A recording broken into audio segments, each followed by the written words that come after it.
Labai svarbus pratimas klubui, kojoms ir eisenai. Daugybės žmonių eisena yra sukritusi ir nepatogi.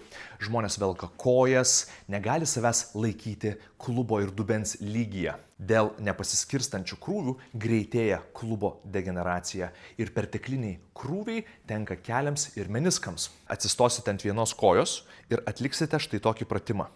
Nuleisite klubą, sulenkta koja, ir pakelsite klubą. Įjungdami raumenis atraminėje kojoje, jūs valdote dubens pasvirimą.